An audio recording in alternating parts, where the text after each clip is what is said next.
오늘 하나님 말씀은 신약 성경 요한복음 제5장입니다. 요한복음 제5장 1절부터 15절에 있는 말씀까지 말씀을 봉독해 드립니다. 그 후에 유대인의 명절이 되어 예수께서 예루살렘에 올라가시니라.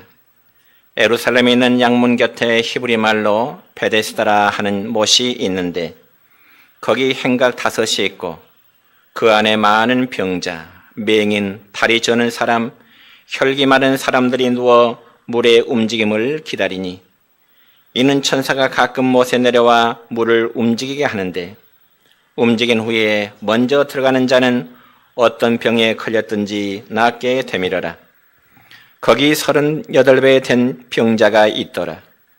예수께서 그 누운 것을 보시고 병이 벌써 오래된 줄 아시고 이르시되 내가 낫고자 하느냐? 병자가 대답하되 주여, 물이 움직일 때 나를 못에 넣어주는 사람이 없어 내가 가는 동안에 다른 사람이 먼저 내려가나이다. 예수께서 이르시되 일어나 내 자리를 들고 걸어가라 하시니 그 사람이 곧 나서 자리를 들고 걸어가니라. 이날은 안식일이니 유대인들이 병 나은 사람에게 이르되 안식일인데 내가 자리를 들고 가는 것이 옳지 아니하니라. 대답하되 나를 낫게 한 그가 자리를 들고 걸어가라 하더라 하니 그들이 묻되 너에게 자리를 들고 걸어가라 한 사람이 누구냐 하되 고침을 받은 사람은 그가 누구인지 알지 못하니 이는 거기 사람이 많으므로 예수께서 이미 피하셨습니다. 그 후에 예수께서 성전에서 그 사람을 만나 이르시되 보라, 내가 나았으니 더 심한 것이 생기지 않게 다시는 죄를 범하지 말라 하시니 그 사람이 유대인들에게 가서 자기를 고친 이는 예수라 하니라. 아멘. 사랑과 축복의 메시지 나누겠습니다. 사랑하고 축복합니다. 사랑하고 축복합니다.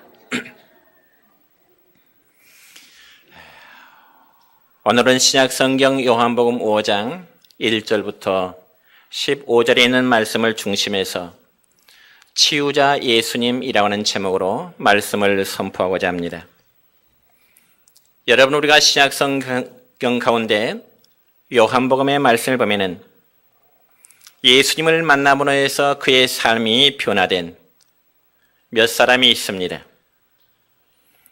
예를 들어 요한복음 3장에서 니고데모라는 사람이 밤중에 예수님을 찾아옵니다. 그러면서 그는 예수님에게 영생의 도리를 묻게 되고 또 예수님을 통해서 영생의 도리를 깨닫게 됩니다. 또한 요한복음 4장의 말씀을 보면은 수가성의 사마리아 여인이 예수님을 만남으로 인해서 메시아를 전하는 위대한 전도자가 된 것임을 또 알 수 있게 됩니다. 그리고 이제 오늘 요한복음 제5장 본문의 말씀을 보면 38년 동안이나 베데스다 연못가에 자리를 잡고서 그리고 누워 살았던 병자가 예수님을 통하여 고침받은 일에 대해서 기록되어 있습니다. 여러분, 우리가 어떤 면에 보자면은 저와 여러분, 우리 모두의 삶도 역시 어쩌면 베데스다 연못가에 사는 인생이라 그렇게 볼 수가 있을 것입니다. 그러면 과연 베데스다는 우리에게 어떠한 영적인 교훈을 주고 있을까 하는 문제입니다. 첫째로 베데스다 연못과 같은 인간 세상인데 여러분, 오늘 본문 말씀 1절의 말씀을 보면 우리 주님은 유대인의 명절 때에 예루살렘에 올라가시게 되었습니다. 특별히 어느 나라, 어느 민족이든지 명절이 되면 사람들은 다 자기들의 고향을 찾으면서 즐거워하게 되는 것이지요. 그럼에도 불구하고 명절을 즐기지 못하는 사람들이 있었습니다. 그러면 과연 그들은 누구일까요? 오늘날로 말하자면 병원이나 혹은 요양원에 있는 장기 환자들일 것입니다. 그런데 오늘 성경 본문에 기록된 말씀에 보면은 유대인들에게 명절이 되었음에도 불구하고 그 명절을 함께할 수 없는 자들이 있었습니다. 그러면 과연 그들은 어떤 사람들일까요?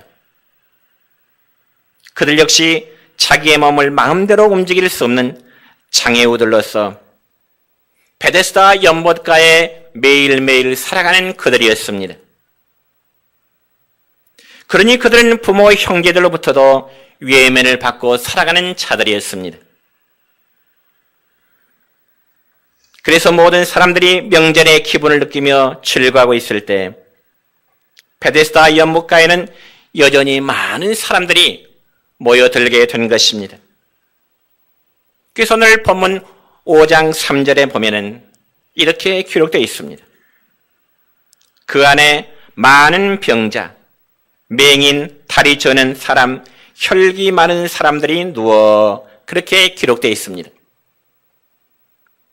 그러니까 베데스다 연못가에 모이는 자들은 앞을 보지 못하는 소경들이요, 또 마음대로 걸을 수 없는 자들이었습니다. 그 외에도 혈기 많은 사람 등 각색병으로 오랜 세월 동안 활동이 불가능한 자들이 바로 베데스다 연못가에 모여 살았던 것입니다. 예수님 당시 베데스다 연못가에는 여러 종류의 병자들이 모여들게 되었습니다. 그 때문에 그것의 분위기는 항상 절망과 좌절로 인한 신음소리가 그치지 않았을 것이고, 때로는 탄식의 소리라든지, 때로는 이웃을 원망하는 소리, 심지어는 세상을 저주하는 다양한 목소리가 이 베데스다 연못가에는 그치지를 않았을 것입니다. 그렇지만 그러한 분위기와는 달리 베데스다라는 이 지명의 원래 의미는 자비의 집, 즉 하우스 오브 머시라는 뜻으로 하나님의 자비하심을 기다리는 곳, 하나님의 자비하심과 하나님의 은총을 기다리는 곳이 바로 베데스다라는 연못의 지명 뜻입니다. 그러면 과연 그 수많은 병자들이 이 베데스다 연못 가으로 모여들게 된 그 이유가 무엇일까요? 그것은 바로 연못가에 모였게 된 이유는 오직 한 가지의 소망이 있었기 때문에 그런데, 그 소망이란 다름 아니고 첨사가 가끔 연못에 내려와서 그 연못의 물을 움직이게 하는데, 물이 움직일 때 가장 먼저 물속으로 들어간 사람은 어떠한 병이 들었든지 간에 다 고침을 받았기 때문에 그렇습니다. 그래서 이 베데스다 연못가로 모여든 병자들은 가느다란 희망 하나 때문에 자기들의 삶을 지탱해 나갈 수가 있었던 것입니다. 그렇지만 문제는 이 베데스다 연못 물이 움직일 때 그곳에 들어가는 사람들이 다 낫는 게 아니고 오직 한 사람만 낫게 되는 제한된 희망 때문이었습니다. 그러니 그들은 서로 치열한 경쟁을 할 수밖에 없었습니다. 우리 사랑하는 성도 여러분이요, 그런 베데스다의 연못가의 모습은 어쩌면 오늘 우리가 살아가는 우리 인간 사회의 축소판이라 그렇게 말해도 과언은 아닐 것입니다. 여러분, 실제로 우리가 살고 있는 삶의 현장도 자세히 보면 이와 조금도 다를 바가 없을 것입니다. 서로가 행복과 안정이라는 이 미래의 시간을 쟁취하기 위해서 치열하게 경쟁을 하고 있는 것이 바로 오늘 우리가 살아가는 사회의 모습인 것입니다. 그래서 에릭 프롬이라는 사람은 이런 사회를 진단할 때 인간 사회는 바로 병든 사회라고 하는 의미 있는 말을 했습니다. 여러분, 인간 사회는 병든 사회라는 정의가 우리는 긍정할 수밖에 없습니다. 왜냐하면 실제로 사람들은 다 한 가지 이상의 병을 가지고 있기 때문에 그렇습니다. 그래서 어떤 사람은 육신의 질병이 있는가 하면, 또 어떤 사람은 정신적인 질병을 가지고 있는가 하면, 또 어떤 사람은 죄로 말미암아 깊은 영혼의 질병을 가지고 있는 다양한 사람들이 우리와 함께 사회의 구조를 이루면서 살아가고 있는 것입니다. 그리고 이런 병든 사회에서 사람들은 서로 경쟁을 하면서 살아가고 있는 것입니다. 여러분, 특별히 사람들의 심리라고 하는 것은 동변상련으로 평소에 같은 처지에 있는 사람들을 동정하며 서로 사이좋게 지낼 수가 있는 것입니다. 그러면서 어떤 일에 대해서 형님 먼저 혹은 아우 먼저 양보할 수 있는 거지요. 그러나 여러분이요, 정말 결정적인 순간에는 자기 중심적이 되고 이기적이 되어서 서로 날카롭게 대립할 수밖에 없는 것이 바로 우리 인간이 살아가는 사회 구조인 것입니다. 여러분, 예를 들어서 소경과 절뚝발이가 서로의 유익을 위해서 협력할 수 있습니다. 한번 생각해 볼까요? 소경과 절뚝발이는 그들 스스로는 마음대로 움직일 수가 없겠죠. 왜냐하면 소경은 앞이 보이지 않으니까 마음대로 활동할 수 없을 것이고요. 다리를 걷지 못하는 사람은 마음은 있지만은 마음대로 활동할 수가 없는 것입니다. 그러니까 소경이나 그리고 다리에 힘은 사람은 자기의 의지대로는 마음대로 활동할 수 없는 것이 인간의 한계성입니다. 그렇지만 그 두 사람이 서로의 유익을 위해서 협력한다면, 그 두 사람이 서로 협력한다면 그들은 어디라도 갈 수가 있는 것입니다. 어떻게요? 발이 건강한 소경이 발이 불편한 절뚝발을 얻고 가면 그들은 어디라도 안심하고 갈 수 있는 것입니다. 왜 그럴까요? 엎여 있는 자가 바로 소경의 눈 역할을 제대로 해주기 때문에 그렇습니다. 그렇다면 그러한 상황을 오늘 본문의 말씀을 한번 적용해 보고자 합니다. 여러분, 베데스다 연못가에는 소경도 있었고요. 그리고 다리는 있었지만 걷지 못하는 절뚝발이도 있었습니다. 근데 드디어 연못물이 움직이기를 시작하겠지요. 그러면 소경이 절뚝발을 업고 그리고 절뚝발이는 소경의 귀를 잡고 조정하면서 물가에까지 갈 수 있을 것입니다. 그렇다면 과연 누가 먼저 물속에 들어가게 될까요? 이런 현실적인 문제 앞에서는 서로 양보를 하지 않으려고 할 것입니다.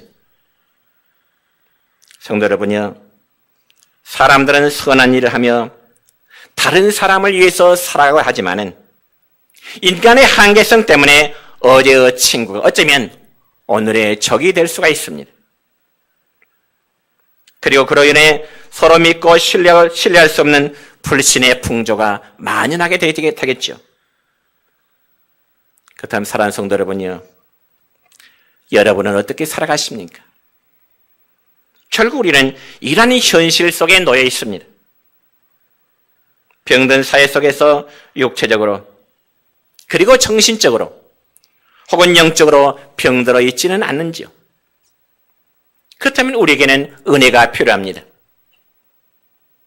그래서 예수님께서는 이런 오늘 우리에게 찾아오셔서 말씀하십니다. 뭐라고 말씀하실까요? 아니면 베데스다 연못가에 있는 그 38년 된 병자에게 주님이 찾아가셔서 무슨 말씀하실까요? 두 번째는 네가 낫고자 하느냐, 이런 물음을 하십니다. 오늘 성경 본문 5절의 말씀입니다. 같이 읽겠습니다. 시작. 거기 38에 된 병자가 있더라. 아멘. 여러분 앞에서도 소개했듯이 이 베데스다 연못가에는 38에, 즉 38년 된 병자가 있었습니다. 38년 된 그 병자의 모습이 외관상 어땠을까요? 아마 그는 오랫동안 누워 있었기 때문에 온몸에는 욕창이 났을 것입니다. 어쩌면 그 몸에서는 심한 악취가 풍겨나게 있을 것입니다. 그리고 짐작컨대 눈은 쑥 들어가고 피골이 상잡아 있을 것입니다. 또 그는 식물인과 같이 살았으며 어쩌면 죽은 자나 다름이 없을 것이기에 삶의 의지라든지 어쩌면 삶의 희망도 다 포기했을 것입니다. 여러분, 오랜 병에는 효자가 없다는 말처럼 사람들은 그에게 소망을 끊고 아무런 관심도 가져주지도 않았습니다. 어쩌면 그의 부모도 그의 형제도 그에게 아무런 관심을 주지 않았을 것입니다. 그런데 예수님은 바로 그에게 찾아가셨습니다. 그리고 예수님은 가장 먼저 그에게 무슨 말씀하셨을까요? 오늘 본문 6절의 말씀 보니까 이렇게 기록되어 있습니다. 시작. 예수께서 그 누운 것을 보시고 병이 벌써 오래된 줄 아시고 이르시되 네가 낫고자 하느냐. 아멘. 그러니까 우리 주님이 38년 된 병자를 보셨다고 하는 것은 그에게 깊은 관심을 가지고 우리 주님이 주목하셨다고 하는 그런 의미입니다. 여러분, 사람의 질병을 치료하는 의사도 이 환자를 바르게 치료하려면 그 사람이 지금 어떤 상태에 있는지를 정확히 판단해야 되겠죠. 그와 마찬가지로 예수님은 그가 누워있는 것을 보신 후에 병이 오래되었구나, 병이 오랜 줄 아시고, 그리고 예수님은 그 병자가 자포자기하고 이미 그 마음속에 체념 상태에 있는 것까지라도 주님은 알고 계신 것입니다. 한마디로 예수님은 그 병자의 내면 깊은 고질병을 알고 계신 것입니다. 그래서 예수님은 38년 된 병자의 인생이 가물가물 꺼져가는 심지어 같은 것을 아시고 물으십니다. 뭐라고 물으셨다고요? 네가 낫고자 원하느냐? 너도 고침받기를 원하느냐? 네가 낫고자 원하느냐? 주님이 그 38년 된 병자를 향하여 물으신 첫 마디의 말씀이십니다. 만약 여러분이 그 환자의 입장이라면 어떻게 대답하기를 원하십니까? 요즘 세대 말로 표현하자면 그야 당근이지요. 예수님, 저도 고침받기를 원해요.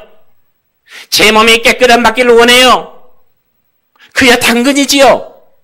아마 이러한 반응을 나타낼 수 있을 것입니다. 그러면 예수님이 그 38년 된 병자의 마음을 모르셔서 네가 낫고자 하느냐, 주님이 그렇게 물으셨을까요? 그렇지 않습니다. 예수님이 이렇게 물으시면 네가 원하기만 하면 나올 수 있다고 하는 그 믿음을 그 마음속에 심어주시기 위함인 것입니다. 특별히 사람들은 오랜 세월 동안에 육신의 질병을 앓게 되면 자신이 병자라는 사실조차도 잊어버리고 반드시 낫고자 하는 절실한 필요성도 느끼지를 못하는 경우가 많습니다. 그냥 이대로 살다가 그냥 이대로 죽지 뭐. 그렇게 될 경우에 아무리 약을 써도 소용이 없다고 하지요. 그러므로 38년 된 고질병을 치료받으려면 자신이 병자라고 하는, 자신이 환자라고 하는 그런 사실을 깊이 인식하고 낫고자 하는 그런 강한 소망이 있어야 되는 것입니다. 물론 이 38년 된 병자도 처음에는 병을 고치기 위해서 아마 여러모로 노력했을 것입니다. 그래서 연못이 잘 보이는 전망 좋은 곳에 자리를 펴고 아마 물이 움직일 때만을 여러 차례 기다리고 있었을 것입니다. 그러나 물이 움직일 때마다 다른 사람이 먼저 뛰어 들어가는 겁니다. 물에 들어간 사람이 다 고침받으면 좋으련만 오직 한 사람만 고침을 받기 때문에 이 38년 된 병자의 입장에서는 매번 옷에 물만 적실 뿐 한마디로 실패의 삶이었습니다. 그래서 그는 매번 겪는 실패 때문에 스스로 나는 안 돼. 정말 안 돼. 다른 사람은 고침받을 수 있을지 모르지만 나는 죽어도 안 돼. 안 된다는 믿음에 사로잡힐 뿐이었습니다. 여러분, 나는 안 된다는 패배의식과 나는 할 수 없다는 부정적인 생각에 빠지게 될 때 이제는 낫고자 하는 다른 사람들이 이상해 보일 것입니다. 그러면서 들어 누워있는 자신이 자연스럽고요, 아마 편하게 느껴졌을 것입니다. 그러면서 그 38년 된 병자의 마음속에 이래도 한 세상, 그리고 저래도 한 세상 하며 자신의 운명을 한탄하면서 체념하면서 그냥 죽지 못해 살아가는 그러한 삶으로 인식하게 된 것입니다. 바로 그때 예수님은 그에게 찾아오셨습니다. 네가 낫고자 하느냐? 너도 건강한 받기를 원하느냐? 네가 고침받기를 원하냐? 이런 물으심은 바로 잠자는 그의 영혼을 흔들어 깨우시는 하나의 과정인 것입니다. 그렇다면 이 시간 네가 낫고자 하느냐 하시는 주님의 그 말씀을 38년 된 병자만 아니라 이 시간 예배하는 저와 우리 모두도 주님의 그 음성을 귀담아 들어야 됩니다. 네가 낫고자 원하느냐? 주님의 그 음성을 우리는 귀담아 들으십시다. 우리 속에 나만이 알고 있는 여러분의 고질병이 무엇인가요? 내 자신만이 알고 있고 여러분 자신만이 알고 있는 그 고질병이 무엇인가 하는 것입니다. 그렇다면 주여, 내가 낫고자 원합니다. 주님, 나도 다른 사람들처럼 건강받기를 원합니다. 이런 기도 소리가 마음속의 길을 축원합니다.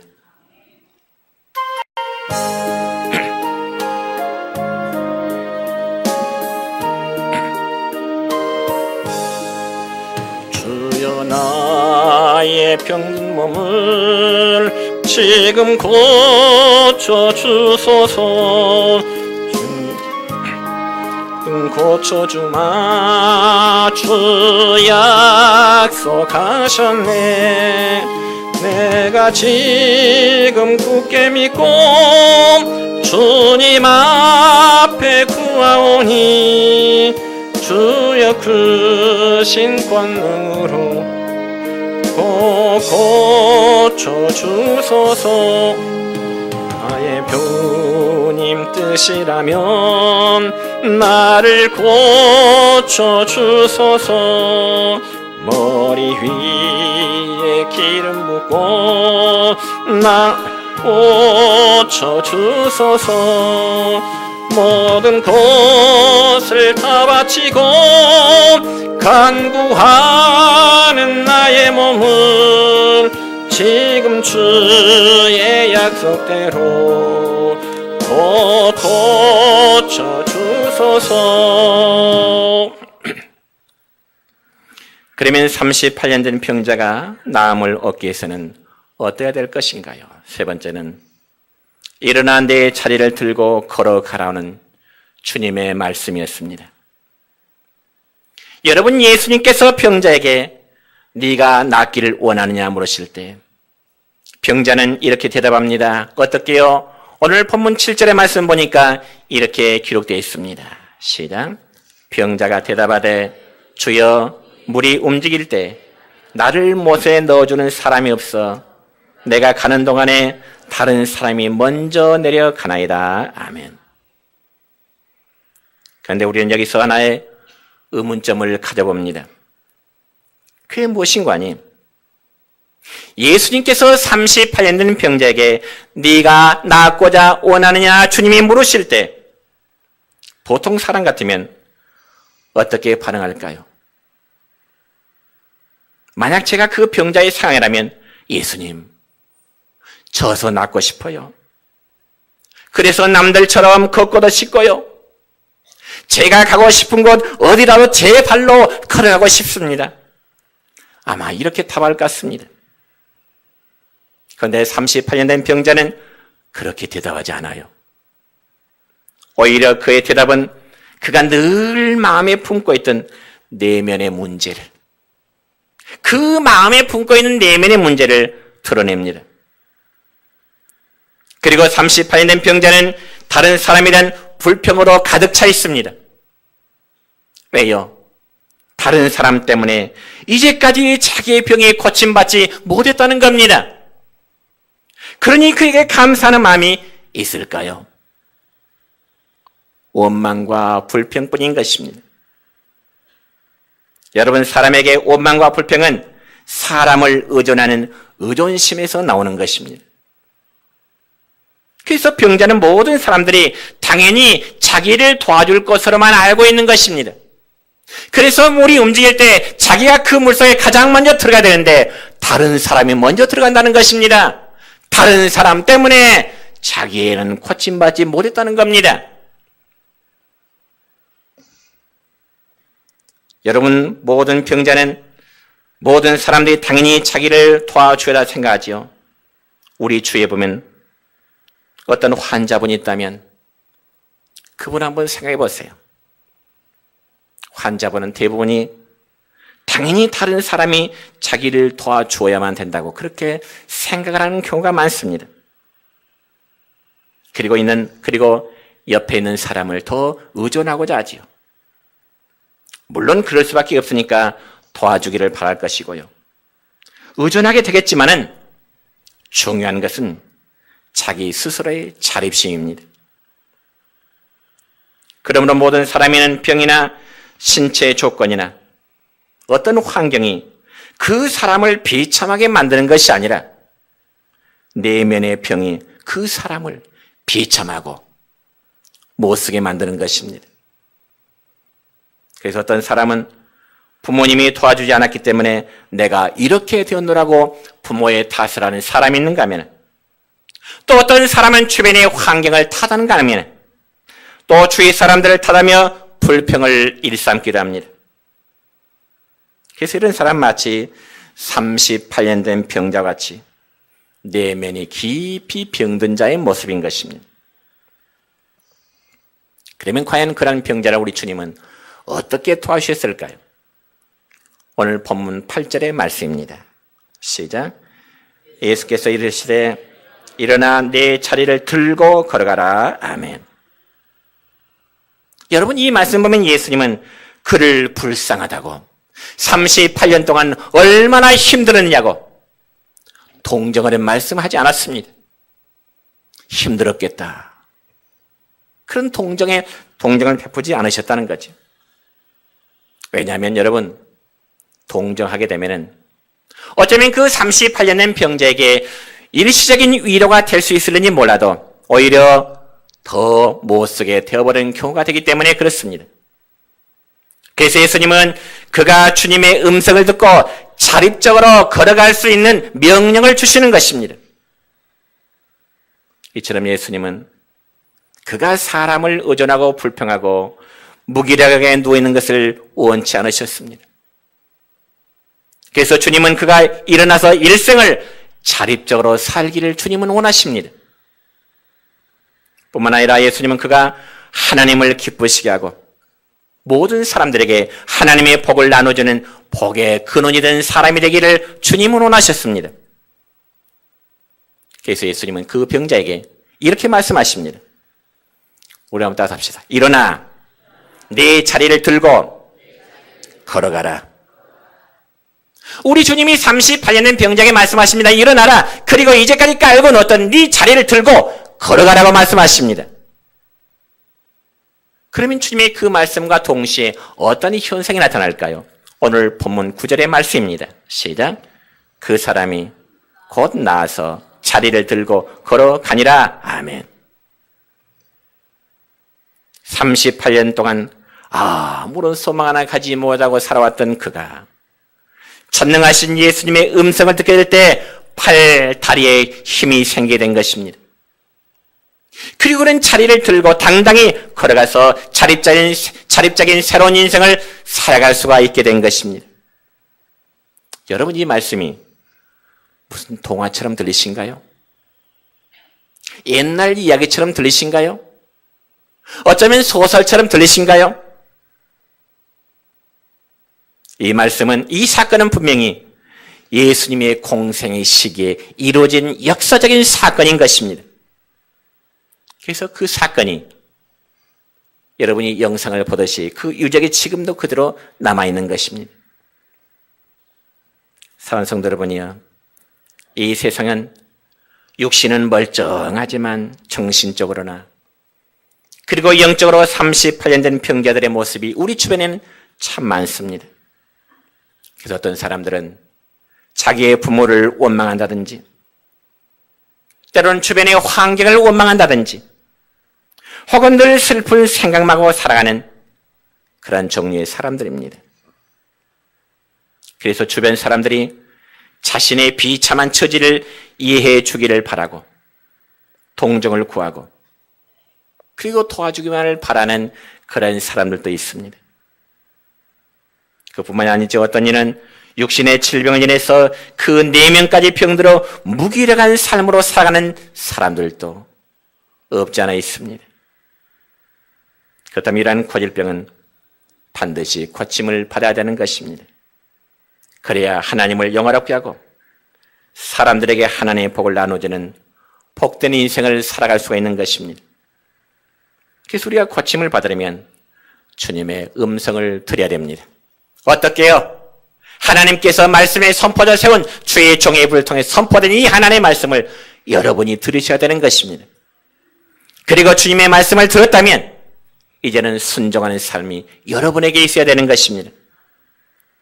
왜냐하면 주님의 말씀은 우리의 삶의 고질병을 치료할 수 있는 능력이 있기 때문에 그렇습니다.